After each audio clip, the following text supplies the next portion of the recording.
A key economic element to the American dream is that workers can take advantage of expanding opportunity and upward mobility in their jobs. The American Opportunity Index is a first-of-its-kind study that looks at which company policies and practices produce real-world outcomes that match that ideal.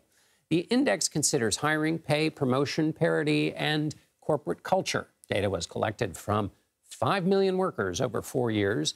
And to make the analysis reflective of most Americans, it focuses on roles in which no more than 70% of people had college degrees. For more on how companies help workers achieve economic mobility, let's bring in Rajiv Chandrasekaran. He is managing director for the Schultz Family Foundation, one of the 3 organizations behind the index. Rajiv, good to see you. Tell me first a little bit about just briefly about the methodology, because this is quite sweeping view of the workplace.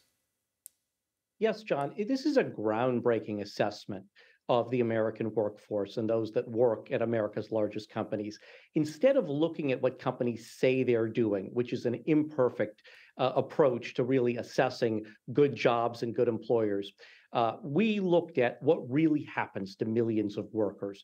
Together with our partners at Harvard Business School and the Burning Glass Institute, we at the Schultz Family Foundation assessed almost 5 million workers across the country's 400 largest companies to see how their careers really progressed over a 5-year period. And so if the American dream is you should have opportunity and be able to move to seize that, what did you find about whether there's any of that reality in that big data set you looked at?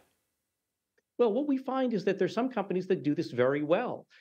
Companies like Coca-Cola and Smucker and Grainger and Meta, some of the top performers on the index. We also found that there are companies that, quite frankly, aren't doing it as well. And we hope this is a valuable tool to help them improve their practices. But there's a real big difference here, John, for workers.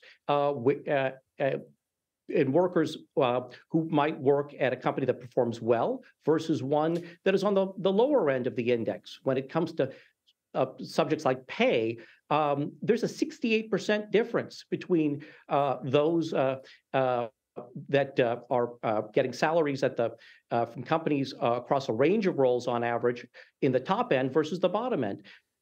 People who are working at higher performing companies are promoted on average 2.5 times more frequently than those at the bottom end. So there's a real impact here for the men and women who work at these companies. And so is the formula such, so pay more and then create opportunities for advancement?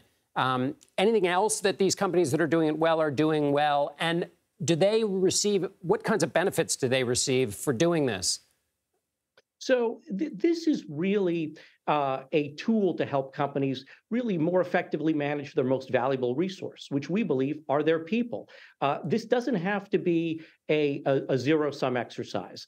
We believe that companies that are doing a great job at really allowing their human talent to flourish are also doing a better job by their shareholders. It's helpful to the bottom line. And so what we've seen are a range of really positive practices among some of the higher performing companies. Take a company like Chipotle, the fast casual Mexican chain. They're filling 90% of their managerial jobs with people from inside. They recognize that their next generation of leaders comes from inside. At Dell, the computer manufacturer, they believe in continuous feedback, and they give kind of talent cards to employees to help them understand the skills they need to move up. Which means they're not having to pay a lot of money to replace them. Quickly at the end, I want to ask you, there was a big corporate push for race and gender parity as a result of the Me Too and Black Lives Matter movements, but there's also been some pushback. What did you find about those efforts within companies to achieve parity and equity?